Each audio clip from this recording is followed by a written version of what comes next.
High, আমি Mona Lisa. অগ্নিস ফ্যামিলিতে আপনাদের সকলকে স্বাগতম। আজ 1 জুন, আজ জামাই ষষ্ঠী। তো আজকে থেকেই আমি প্রথম আমার ব্লগ শুরু করছি। আপনারা ভাবছিলেন তো অগ্নিটাকে? এই যে এটা হচ্ছে আমাদের অগ্নি। হাই বলে দাও। হে, হাই বলে দাও। অগ্নির বয়স এখনও 2 দিন বাকি আছে 3 মাস হতে। 3 মার্চ ও আমাদের কোলে এসেছিল সারা পৃথিবীর সুখ শান্তি নিয়ে। ওই যে আমাদের পৃথিবী, ও হচ্ছে ওর দিদুনের লাড্ডু গোপাল, আর বউ মানে ঠাম্মির সোনাই। ও ঠাম্মির শরীর তো অনেকটা সুস্থ হয়ে গেছে ওকে পেয়ে। আর দাদাইরা তো কি করবে ওকে নিয়ে খুঁজেই পায় না। দাদাইয়ের কোনটা সুবিধা কোনটা না সুবিধা সমস্ত কিছু সারাক্ষণ দেখে। এটা হচ্ছে আমার প্রথম জামাই ষষ্ঠীর ওকে ফোঁটা দেওয়া। এর আগে অশোক ষষ্ঠীতে ওকে ফোঁটা দিয়েছি। এই যে ষষ্ঠী জিনিসটা কি, এখন আমি মা হওয়ার পর বুঝতে পারি আমার কাছে এটা কতটা স্পেশাল। আর কত সুন্দর বসে বসে আমাদের ফোঁটা, শুধু আমার না, ওর ঠাম্মির, ওর দিদুনের, সবার কাছে খুব সুন্দরভাবে বসে বসে এরকমভাবে ফোঁটা নিয়েছে। এরপরের ভিডিওতে আপনি দেখতে পাবেন। এরপরে আসছে ওর বউ মানে ওর ঠাম্মি। এই যে দেখছেন, ঠাম্মির সাথে খুব খেলা করে সারাদিন। ঠাম্মি এখন আশীর্বাদ করছে। এরপরে কি করবেন জানেন? ঠাম্মি যে গিফটটা দেবে ওটা কীভাবে ও ধরবে দেখুন। এই যে 3 মাসের বাচ্চা, আমি তো দেখি অবাক যে ও এত পাকা কি করে 2 হাত দিয়ে গিফটটা ধরে নিয়েছে। মানে আমি এটা দেখেই অবাক।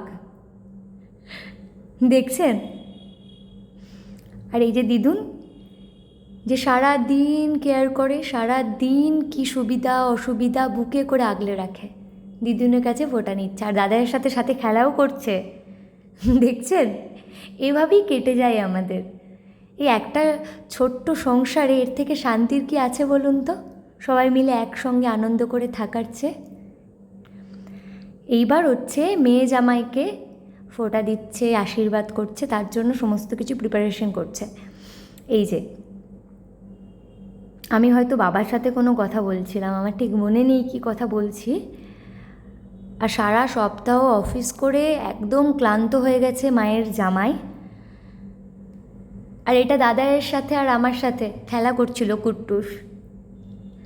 তো এইভাবেই সারা দিনটা আমাদের কাটলো।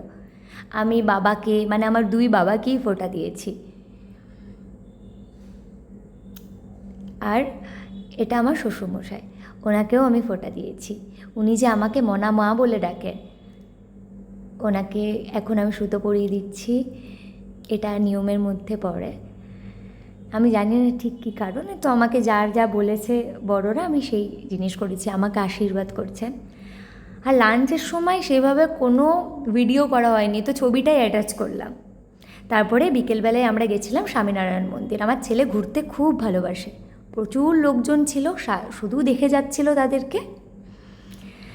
তো আমাদের এইভাবেই জামাই ষষ্ঠীর দিনটা এভাবেই সুন্দরভাবে সবাই মিলে কেটে গেল। আমরা এবার জামাই ষষ্ঠীতে এ বাড়িতেই থেকেছি, কারণ কুট্টুস অনেকটা ছোটো, তো এই জন্য আমরা আর ওখানে যাইনি আর কি, আমার বাপের বাড়িতে। তো আবার পরের ব্লগে দেখা হবে। সুস্থ থাকবেন, ভালো থাকবেন, আনন্দে থাকবেন সবাই।